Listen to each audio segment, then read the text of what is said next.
the Colorado legislature, again, is split. Republicans have the Senate, and the Democrats have the House. And right now, Ann is with the House Speaker. Yeah, making for interesting politics in our state. And House Speaker Dickey Lee Hullinghorst here with us in the studio. And we want to start with your goals as well for the legislative session ahead. One of the first bills introduced was equal pay for equal work.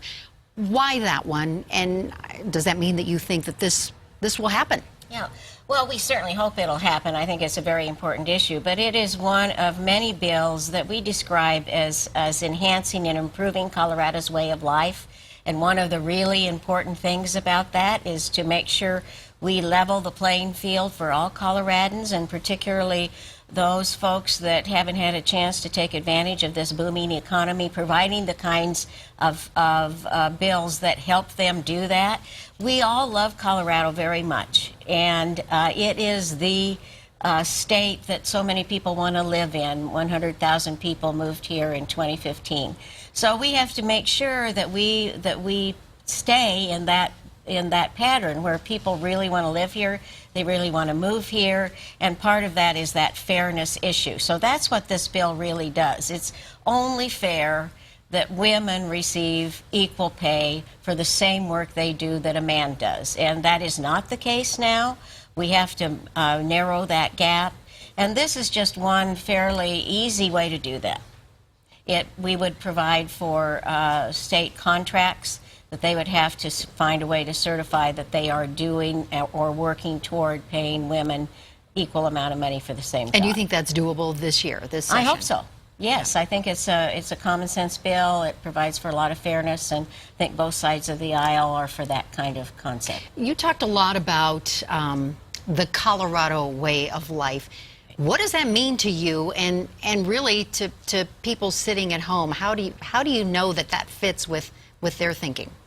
Well, I think that we as legislators talk to our constituents a lot. And we hear what they're interested in and what their feelings are about what state government should be doing for us. And one of the things that bubbled up as we talked about what we wanted our agenda to be this year among our Democratic caucus, we heard that term a lot. And I thought, that really does describe, what makes us special, what makes us unique in Colorado, our tolerance, our independence, our spirit of entrepreneurship, our diversity. We are a very diverse state from the very beginning, and that makes us strong. So all of those things sort of blend to develop the agenda that we really wanted to develop, which is let's level the playing field, let's be fair, let's protect the wonderful things that we have in Colorado and make them better. I know high on your agenda is the hospital provider fee, making it an enterprise. Yes. Give us your sales pitch. Why should that happen? Well, first of all, we are facing a very tight budget this year because of an arbitrary cap on revenues that the state has already collected. That's called the Tabor cap, and it's a constitutional cap. It was part of that amendment. And what we're facing now is that we aren't able to invest in what we believe the people of the state have told us they want us to invest in. Education, very important. We'll have to cut higher education. We can't improve K through 12 education to any large extent in our spending, and transportation, which has become a huge issue. We're all stuck in traffic a lot. We have potholes.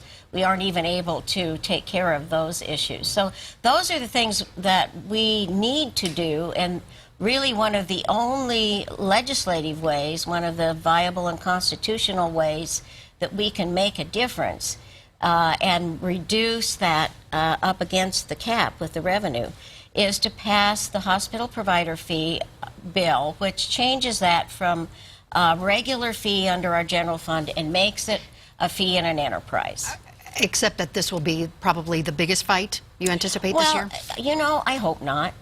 I think that we have a great reputation in Colorado and a great tradition working with both sides of the aisle, both bodies, and we do have a split body.